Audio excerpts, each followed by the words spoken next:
కొన్ని చోట్ల స్ట్రిక్ట్గా ఉంటేనే మార్పు వస్తుంది, కొన్ని చోట్ల లూజ్గా ఉంటేనే మార్పు వస్తుంది. కొన్నిసార్లు టీచర్ కొట్టాలి, కొన్నిసార్లు ప్రేమతో గద్దించాలి. కొట్టాలి, గద్దించాలి, రెండూ జరగాలన్నమాట. ఇది అంటే ఎందుకు విడిచిపెట్టారు? ఫెలోషిప్ నుండి బయటికి పంపించేయాలి.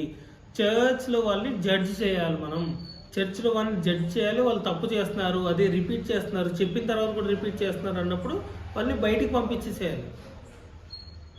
ఇది చర్చ్లో జరగాల్సింది. ఈ కాలంలో ఇలాగ ఎక్కడ జరగట్లేదు. చర్చ్ అంతా 100 మంది నిండిపోతే అదో సంతోషం అన్నమాట. అక్కడ ఎన్ని తప్పులు జరిగినా నాకు అవసరం లేదు.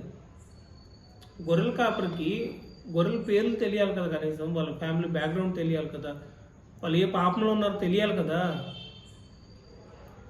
1000 మంది 1,00,000 మంది ఏం చేసుకుంటావు? ఎలా కాపరతత్వం